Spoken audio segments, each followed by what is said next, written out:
Good morning everyone, I'm Anggi, my student number 287. The topic of discussion on syntax in the document and Introduction to Linguistics is an exploration of the abstract structure of syntax. The chapter focuses on a formal approach to syntax, examining how sentences are constructed and how grammatical rules apply. This includes an analysis of sentence structure, the rules of different syntax elements, and the contrast between formal and functional approaches to syntax. The choice of this topic is driven by the importance of understanding the underlying rules and principles that govern sentence construction in various languages, providing insight into the nature of grammar and its role in language use. The topic of our discussion is syntax, the analysis of sentence structure. We chose this topic because syntax is a fundamental aspect of grammar that focuses on how words combine to form sentences, which is essential for understanding language construction and usage. We will explanation of syntax with concrete data. The first is importance of syntax. Syntax is critical for constructing meaningful sentences from individual words. For example, consider the difference between the sentences house painted studying a the and a student painted the house. The first sentence is ungrammatical because the words are not in order that conform to the syntactic rules of English, whereas the second sentence is grammatical and meaningful. The second is syntactic categories. Words in all languages can be grouped into categories or parts of speech, such as nouns, verbs, adjectives, and prepositions. These categories can be combined in specific ways to form phrases and sentences. This classification helps in understanding how different types of words function within sentences. The third is sentence structure. The internal structure of sentences can be represented using tree diagrams which show how words combine hierarchically to form phrases and sentences.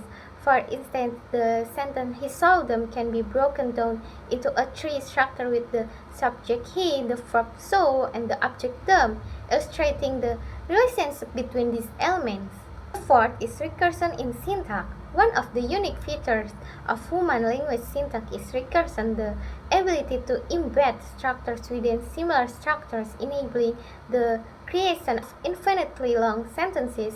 This property allows for a complex and nuanced expression, as seen in the recursive nature of phrases like "a book on the table near", "the bookcase in the office". The fifth is functional versus formal syntax. There are different approaches to studying syntax. The formal approach focuses on abstract structure and rules, while the functional approach emphasizes the use of this structure in communication. Both approaches offer valuable insight, but they often address different aspects of language. For example, formal syntax meta-analysis where pronouns can appear in a sentence, while functional syntax will explore why certain pronouns are used in specific contexts. By studying this aspect of syntax, we gain a deeper understanding of how sentences are formed and how they convey meaning, which is essential for both linguistic and practical language use. Okay, let's move to the next number.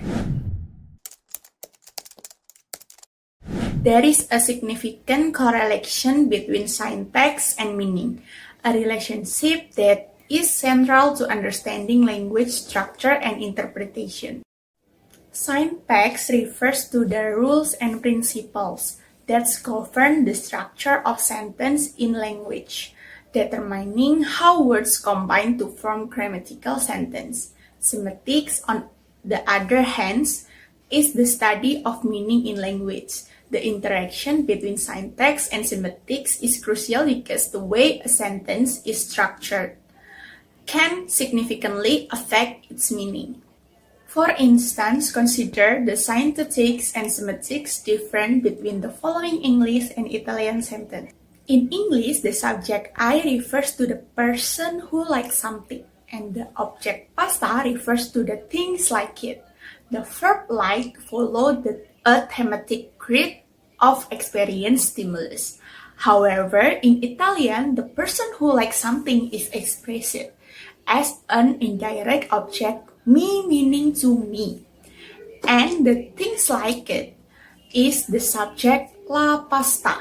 The verb "piacere", to please, in Italian has a thematic grid of stimulus experiences, similar to the English verb please as in pasta pleases me.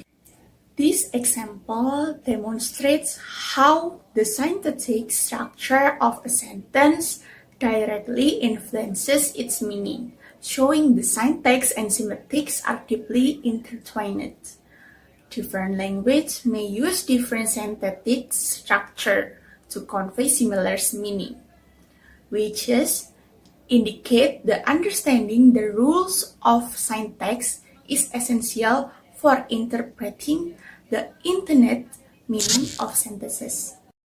Moreover, the study of referential meaning in semantics helps explain the oddness we experience with sentences that violates our syntactic expectations, such as the hamburger ate the boy, or the table listened to the radio. These sentences are syntactically structured correctly, but their semantic content does not make sense because of the mismatched role of subjects and objects according to our word knowledge. Thus, the correlation between syntax and meaning is fundamental to linguistics, as it allows us to understand how different structure can influence interpretation and conveyance of meaning across various languages. The differences between grammar and syntax are explained in the context of their roles and function in the linguistics. Grammar is a broader term that encompasses the entire set of structural rules covering the composition of clauses, phrase, and words in any given natural language. It includes syntax, morphology, phonetics, and semantics. Syntax, on the other hand, is a subset of grammar that focuses specifically on the rules and principles that govern the structure of sentence. Syntax examines how words combine to form phrase and sentence and the relationship between the components within the sentence structure. In summary, while grammar covers all aspects of language structure, including syntax, morphology, phonetics, and semantics, syntax is basically concerned with the arrangement of words and phrases to create well-formed sentences in a language. Next is the role of syntax in effective communication. Today, I would like to highlight the pivotal role of syntax in effective communication. Syntax, as many of you may know, refers to the set of rule, principles, and processes that dictated the structure of the sentence in any given language. This encompasses aspects such as word order, subject-verb agreement, and the proper arrangement of phrases and clauses. Next, clarity and precision. First and foremost, syntax allows speakers and writers to convey their message with the clarity and precision. Consider a simple example: the dog beat the man versus the man beat the dog. Both sentences use the same words, but the syntax, the word order, change the meaning entirely. A well-formed syntactic structure ensures that the intended meaning is understood without ambiguity. According to Noam Chomsky's theory of transformational grammar, our ability to understand and generate an infinite number of sentences is rooted in our knowledge of syntactic rules. Next, logical organization of ideas. Effective communication often requires the logical organization of ideas. Think about how we tell stories of present argument. We begin with an introduction, followed by the body of the argument, and concluded with a summary.